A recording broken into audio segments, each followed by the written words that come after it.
राधे राधे। आप सभी दोस्तों को मेरा प्यार भरा नमस्कार। इस पोस्ट में हम जानेंगे वास्तु दोष को कैसे पहचानें, लेकिन पहले थोड़ा सा वास्तुशास्त्र के बारे में जानते हैं। वास्तु शब्द संस्कृत भाषा से लिया गया शब्द है, जिसका अर्थ होता है ईंट, पत्थर अथवा लकड़ी आदि से निर्मित सामान या रचना, अर्थात हमारा घर या भवन जिसमें हम रहते हैं। और दोष शब्द भी मूलतः संस्कृत भाषा का है, जिसका अर्थ त्रुटि या कमी से होता है। अब हम ये जानते हैं कि वास्तु दोष होता क्या है। जब हमारा घर शास्त्रों के निर्देशानुसार निर्मित नहीं होता है, तो ऐसी स्थिति में जो उसमें दोष उत्पन्न होते हैं उसे वास्तु दोष कहते हैं।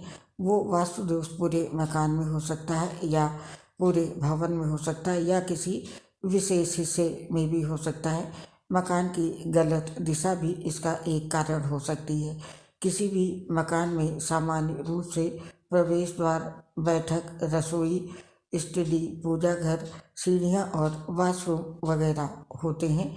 यदि हम इन सभी के निर्माण के समय वास्तु शास्त्र के नियमों का ध्यान नहीं रखते हैं, तो परिणाम स्वरूप उस घर में वास्तु दोष उत्पन्न होता है। और ये वास्तु दोष हमें अपने घर में सुखपूर्वक रहने नहीं देता। इससे कई तरह की परेशानियां और बीमारियां आती हैं। आइए जानते हैं वास्तु दोष के प्रमुख 10 लक्षण, जिसे हम पहचान सकते हैं घर में वास्तु दोष है या नहीं। नंबर 1 पर घर में सुकून न मिलना। दिन भर घर से बाहर रोजी रोटी के सिलसिले में कामकाज के बाद जब कोई लौटता है, तो ऑफिस की थका देने वाली व्यस्तता की राह और भीड़ भाड़ एवं शोरगुल से दूर उसे कुछ पल घर में सुख चैन और शांति चाहिए। लेकिन वास्तु दोष युक्त घर में उसे सुख चैन नहीं मिलता। जब वो दिन भर के बाहरी कोलाहल से दूर अपने निवास पर लौटता है, तो उसके बावजूद घर में आने के बाद भी उसके चित्त में स्थिरता नहीं होती। इसके अतिरिक्त आपके घर की बैठक अथवा शयन कक्ष में भी कोई वास्तु दोष हो सकता है, जो घर में रहने वाले लोगों को सुकून देने में बाधा उत्पन्न करता है। इसके साथ ही घर का वास्तु दोष शयन कक्ष में चैन वाली नींद नहीं आने देता। दोष युक्त वास्तु से परिपूर्ण घर में रहने वाला व्यक्ति हमेशा थकान और आलस्य से ग्रस्त रहता है।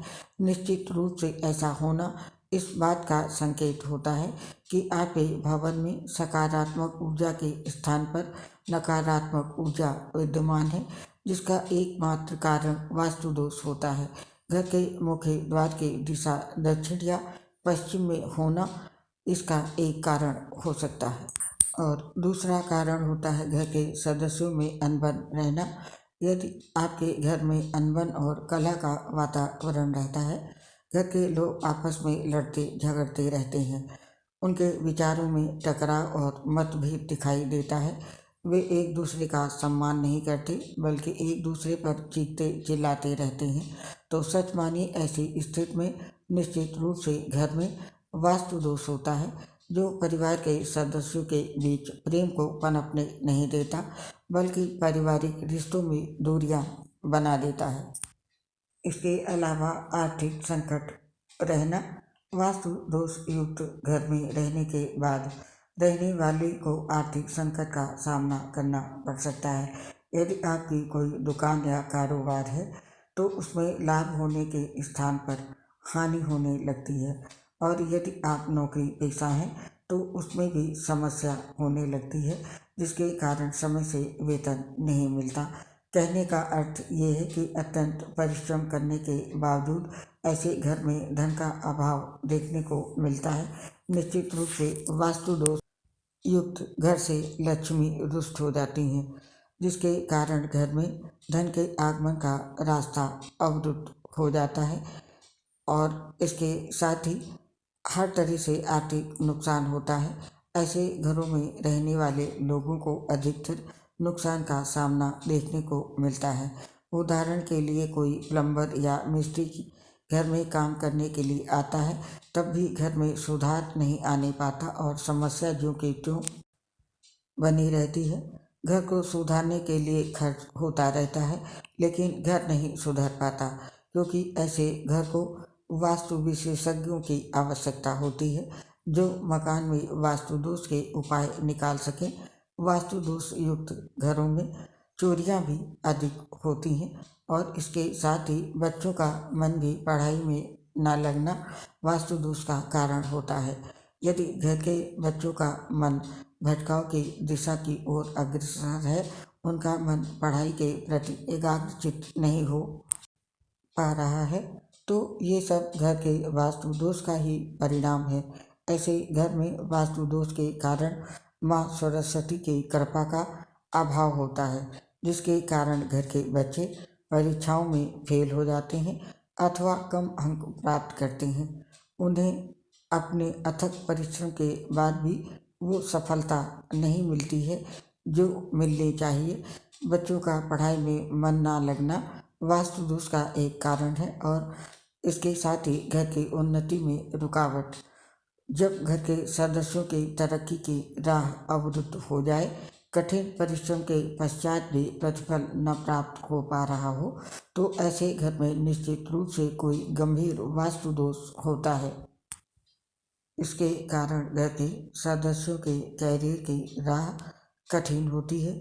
ये सब वास्तु दोष के कारण होता है और घर का वातावरण अस्वस्थ होना भी वास्तु दोष का लक्षण है। जिस घर में वास्तु दोष होता है वहाँ रहने वाले लोग अधिकतर अस्वस्थ रहते हैं, क्योंकि उस घर का दोष युक्त वातावरण घर के सदस्यों को स्वस्थ रहने नहीं देता और उनकी अस्वस्थता का कारण होता है।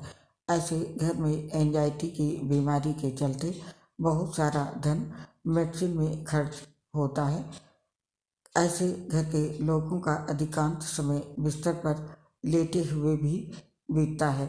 वास्तु दोष युक्त घरों में रहने वाले लोग सुबह देर से बिस्तर से उठते हैं और दिन भर में बिस्तर पर पड़े रहना इनकी आदत होती है। वे स्वस्थ रहते हुए भी अपने आप को अस्वस्थ महसूस करते हैं। ऐसे घरों में उदासी और मनहूस से छाई रहती है और उत्साह और प्रसन्नता का अभाव रहता है।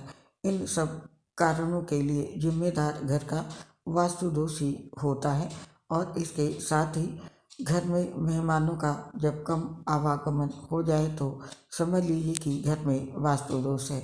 ऐसा कहा जाता है, ऐसे घर जहाँ वास्तु दोष होते हैं वहाँ मेहमानों का आवागमन भी कम होता है। ऐसे घर खंडहर की तरह वीरान पड़े रहते हैं। आपको पता होना चाहिए कि घर में आने वाले मेहमान वो चलते फिरते जीव हैं जो घर के अंदर सकारात्मक ऊर्जा लाते रहते हैं, क्योंकि भगवान हर जगह नहीं जा सकता, इसीलिए वो कभी भी किसी को मेहमान के रूप में आपकी घर में खुशियाँ भरने के लिए भेज सकता है, जिसके साथ प्रेम पूर्वक वार्तालाप और साथ साथ चाय नाश्ता और भोजन करना आप में खुशियाँ और उत्साह बढ़ सकता है। वास्तु दोष युक्त घरों में मेहमानों का आवागमन कम होता है, क्योंकि ऐसे घरों में पॉजिटिव एनर्जी का सामान्यतः अभाव होता है। यदि आपके घर में मेहमानों का आवागमन नहीं होता है तो समझ लीजिए कि आपके घर में वास्तु दोष है और इसके साथ ही घरों में गंदगी का पाया जाना। वास्तु दोष युक्त घरों में चूहे, मक्खी, मच्छर, तिलचट्टे, छिपकली आदि कीड़े मकोड़े बहुतायत में पाए जाते हैं। साथ ही ऐसे घरों में जाले आदि अधिक मिलते हैं। इसके अतिरिक्त ऐसे घरों में बारिश आदि आने पर छत चूने आदि की समस्या ठीक कराने के बाद भी हमेशा बनी रहती है। ऐसे घरों में दीवारों पर सीलन आदि देखने को मिलती है, जिसका समाधान मकान में उत्पन्न वास्तु दोष के समाधान के बाद ही संभव है। तो ये थे मकान में वास्तु दोष होने के प्रमुख कारण। और अब जानते हैं वास्तु दोष के उपाय के बारे में, उसे कैसे ठीक करें। चाहे जैसा भी आपके घर का वास्तु दोष हो, घर के कॉर्नर पर है, तिराहे पर, चौराहे पर है या दक्षिण दिशा में है या घर के अंदर किसी भी तरह का वास्तु दोष है, तो आप इन 10 सरल उपायों के द्वारा उसे दूर कर सकते हैं। यदि दक्षिण में घर का द्वार है तो ये उपाय करें। यदि आपका घर दक्षिणामुखी है तो आप सबसे पहले घर के सामने द्वारा से दुगनी दूर पर नीम का एक पेड़ लगाएं। दूसरा ये है कि द्वार के ऊपर पंचमुखी हनुमान जी का चित्र लगाएं। आदम कद दर्पण भी लगा सकते हैं। मुख्य द्वार के ऊपर पंच धातु का पिरामिड लगवाने से भी वास्तु दोष समाप्त होता है। गणेश जी के पत्थर की 2 मूर्ति बनवाएं जिनकी पीठ आपस में जुड़ी हो। इस जुड़ी गणेश प्रतिमा को मुख्य द्वार के बीचों बीच चौखट पर फिक्स कर दें ताकि एक गणेश जी अंदर को देखें और एक बाहर को। और यदि आपके दरवाजे यानी द्वार एक ही सीध में है तो ये उपाय करें। यदि आपके मुख्य द्वार के बाद भीतर के द्वार भी एक ही सीध में है तो ये भी वास्तु दोष निर्मित करता है। इसके लिए घर में बीच वाले द्वार के मध्य मोटा पर्दा लगाएं या विंड चाइम लगाएं। यदि आपके मुख्य द्वार के बाद का हॉल या कमरा बड़ा है तो आप ऐसा भी कर सकते हैं कि दूसरे दरवाजे के ठीक सामने कुछ दूरी पर प्लाईवुड का एक द्वार बराबर का पार्ट लगाएं और उस पर कोई अच्छी सी पेंटिंग लगा दें। इसमें से कोई भी एक उपाय करें यदि द्वार सीध में है। और यदि आपका रसोई घर आग्नेय कोण में नहीं बना है तो आप ये उपाय करें। यदि आपका रसोई घर आग्नेय कोण में नहीं बना है तो आप रसोई घर में किचन स्टैंड के ऊपर उत्तर पूर्व यानी ईशान कोण में ऊपर सिंदूरी गणेश जी की तस्वीर लगाएं या यज्ञ करते हुए ऋषियों की फोटो लगाएं। और वास्तु दोष मिटाने के लिए घर में कपूर रखें। यदि घर के किसी स्थान पर वास्तु दोष निर्मित हो रहा है तो वहाँ एक कर्पूर की 2 टिकिया रख दें। जब वो टिकिया गल कर समाप्त हो जाए तब दूसरी 2 टिकिया रख दें। इस तरह बदलते रहेंगे तो वास्तु दोष निर्मित नहीं होगा।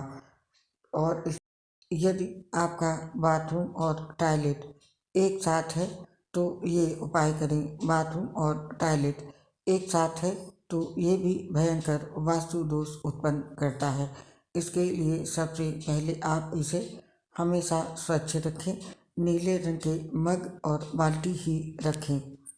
एक कटोरे में खड़ा नमक भरकर बाथरूम टॉयलेट के किसी कोने में रखें।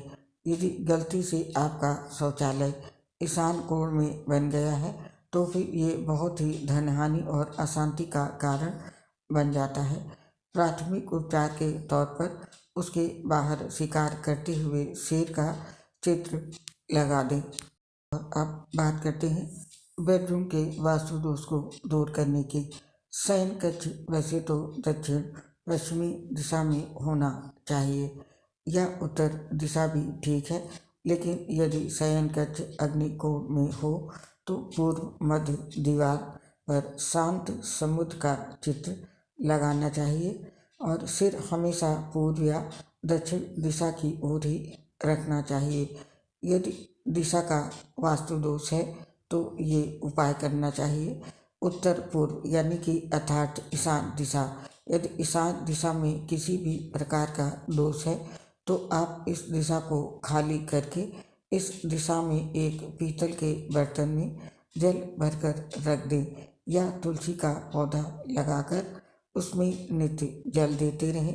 पीतल के बर्तन का पानी नित्य बदलते रहें और अपने घर को हमेशा सुंदर बनाए रखें। घर में किसी भी प्रकार से वास्तु दोष है तो घर को स्वास्तिक चिन्ह मानने और पौधों से सजाएं। पीले, गुलाबी और हल्के नीले रंग का उपयोग करें। दक्षिण की दिशा में भारी सामान रखें जैसे लोहे की अलमारी, पलंग, फ्रिज आदि।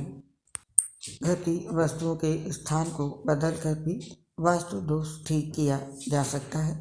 तो ये 10 उपाय थे जिनसे आप अपने घर का वास्तु दोष ठीक कर सकते हैं। आपने वास्तु दोष के लक्षणों को और उसको ठीक करने के उपाय के बारे में जाना।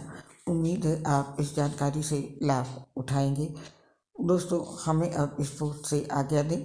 हम आपसे अपनी एक प्रॉब्लम शेयर कर रहे हैं। हम लीवर सोसिस से गंभीर बीमारी से पीड़ित हैं, जिसकी वजह से पोस्ट बनाते समय दिक्कत होती है, सांस फूलती है, जिसकी वजह से आवाज़ क्लियर नहीं होती है। इसके लिए हमें क्षमा करें और अपना सपोर्ट हमारे साथ बनाए रखें। उम्मीद है आप हमारा साथ जरूर देंगे। आप सभी का बहुत बहुत धन्यवाद।